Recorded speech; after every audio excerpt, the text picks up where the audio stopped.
doing stall flying.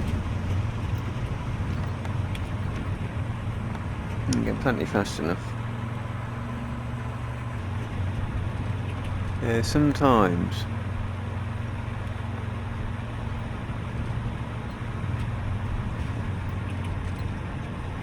he just decides that every little turn is going to stall a wing.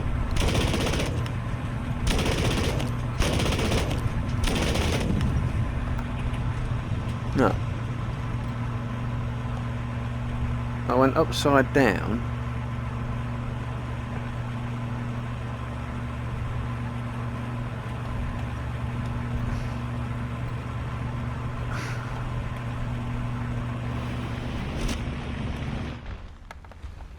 Upside down, and then it just like decides to stall out. Let's try a different plane.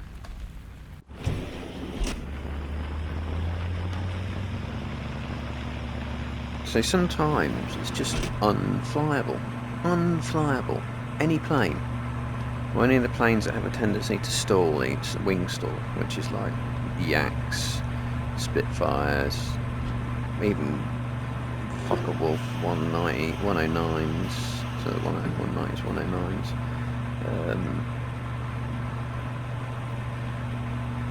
Potentially any plane, really. Zero, Raiden, Cobra, King Cobra, any plane which has a tendency to wing stall in some maps, no matter what you do, no matter how you try and fly, you'll just get problems with wing stalling all the time. It will do nothing but wing stall. And you can do the same again, same map, same conditions, same everything, as far as you can tell. And it won't. And it'll fly really well. And it's like, that makes, you cannot tell me that's not a bug. How you doing, man? Yeah, right, so. Yeah, I'm alright. I'm not having a lot of fun at the moment. I'm not having a lot of fun at the moment. I keep getting planes that won't fly. Might try restarting my PlayStation. I mean the planes that you're trying to fly? Yeah, every turn I make they just wing stall. Every plane I've tried so far. All the Russian ones. Enemy attackers and cover the Allied ones. Yeah, the only two I can fly, or three, is the IL-2, the LA-5 and the Yak-3. The Yak-9 is a piece of shit. It's got a good gun though. Yeah, I know I was just trying them all because I tried the Yak-3 and it was stalling out. Okay, I'll try the Yak-9 and that was stalling out. Okay, I'll try the LA-5 now, that's stalling out. And I'd say they are a little bit twitchy, but not to the point where you just can't turn. You can't tell me this is not some sort of bug. Because I'll go back to them in a minute, well, if we get a chance before you do your thing. And I bet they fly fine.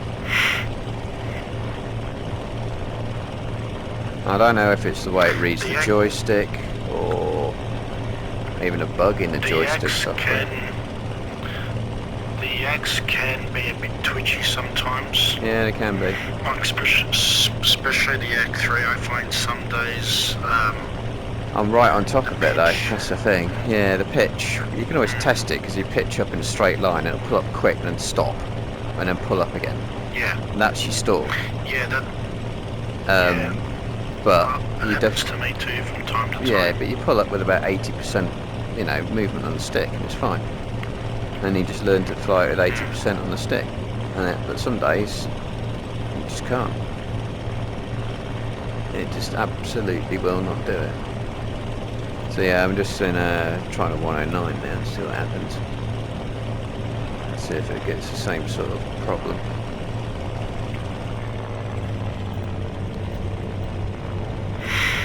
And then with the 109s again. yeah, and I have noticed as well that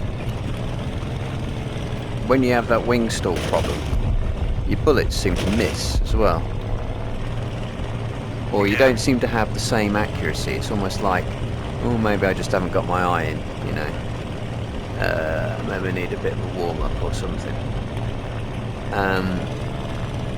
But then you've had a bit of a warm up and you're firing shots, and you can see your shots don't seem to come out of your gun straight. You know, you're aiming at it, and it sort of goes off to one side of your sight, your gun sight, and it's like, what am I supposed to believe? It's a strong wind or something, strong crosswind. No, but And it's bullets like, don't travel in a straight line in general anyway. They have an arc to them. well, oh yeah, I know that, but I mean, they just don't come out of your gun straight. You know, they don't, you know, at all. Yeah. And the shots sort of go sailing over, sailing wide, sailing across, and yeah, this is fine now. My shots are going on. Down an IL-2 with one squeeze of the trigger.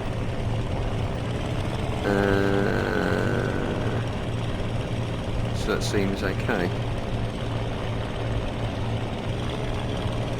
I don't know. That's just the way the game's, you know, behaves on other things. You just don't trust it. You get that sometimes in sim racing. I mean, I'm much better at sim racing than I am this stuff. And sometimes you get a car, and it happens in real life. You get a car, and it's just not quite the same car you had in the previous session. You know, you probably heard quite a few racing drivers go, "Oh yeah, the car was great this morning, but today it's just a little bit, you know, struggle with it." But it's like, yeah, but in sim racing, it's a minor thing. You know, you're braking a metre later, or you're going 2 miles an hour slower around a corner to compensate if you seem like you've got some sort of grip problem. And you can adapt, and once you've adapted, you're fine. You know, you're away. Yeah. But this is like a night and day difference, you know, in the way the planes behave when they're on it and when they're not. It's absolutely night and day. You know, it'd be like having a car where you can't go, you know, you're going around a 100 mile an hour corner and you suddenly can't get around it at 50. You'd just be like, you know, be like looking at it going, what the fuck, am I missing a wheel? And that's kind of how this seems sometimes. Yeah, I know that feeling. It's like a night and day thing. I mean, if I was an expert pilot, I know what you mean, 'cause like I have the same issues too. I can sit there and like pull certain maneuvers, and I'll hit my target 9 times out of 10 most days. Yeah. And then every now and again I'll do the exact same maneuver, fire my guns in the exact same way, and I won't hit a fucking thing. That's like, oh, I think, what the fuck's going on here, mate? Yeah. And you're looking at your deflection shooting, and you think, are my shots going in front of the target or behind? I can't even tell. So you don't know whether you'd overcompensate and undercompensate, and well, I do find it varies. It's not even day to day; it's battle to battle. So I'm now on my 7th kill, and I've not even expended half my ammo yet. And you know, because it's fine. I mean, there was this. I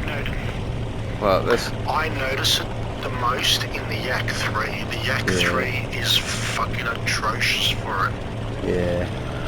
Yeah. Well, you saw the trouble I had with that 109 that day, and then different battle without restarting PlayStation or even the game. It was suddenly transformed, and we thought it was controls, and I'm not sure it was. But admittedly, I haven't really had that problem in the 109 since. Only a couple of times since, and not quite as bad. I don't know. It's so, as I say, I'm not an expert, so I can't truly trust my instincts, you know.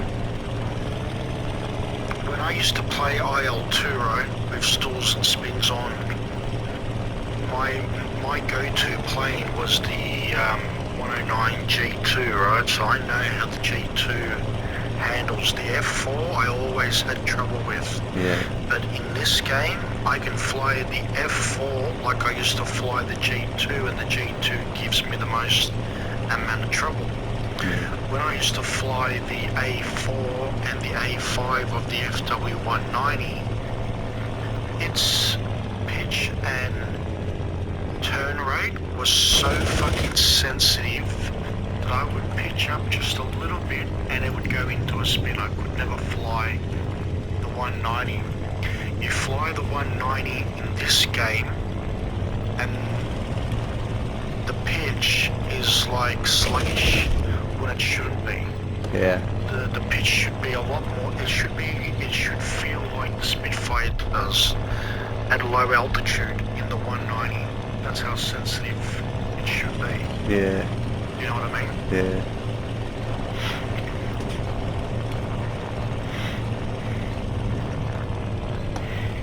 Yeah, I know what you mean. I mean, I don't know if you've heard of the game, a sim called Project Cars 2. Bastard, chicken run me, you bastard.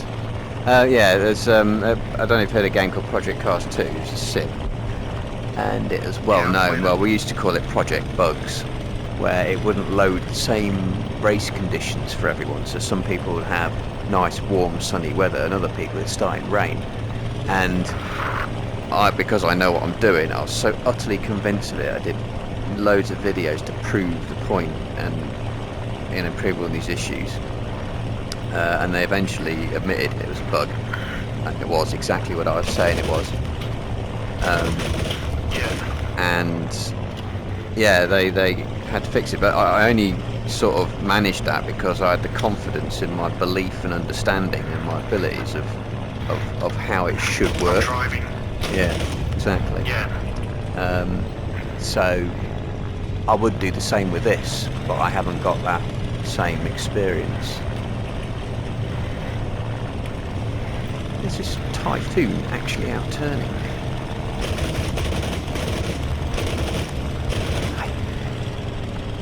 See, the Spitfire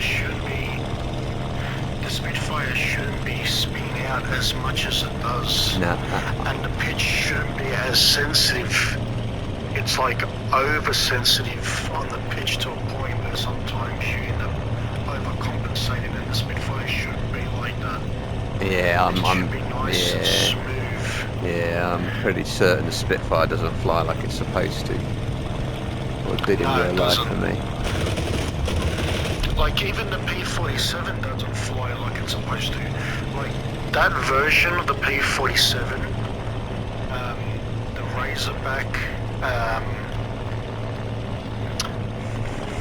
version was actually one of the most fastest versions out of the Thunderbolts. Like even faster than the D model. Right.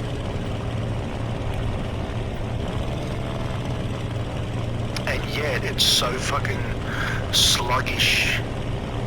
Yeah. You know, in the game, and even at hot, like its best qualities is up high above 10,000 feet, and even at above 10,000 feet, it still fucking struggles, and it shouldn't. It's like some planes they got the modeling right, and then other planes they haven't. Yeah. Yeah. Yeah, it does sound about right. Yeah, so...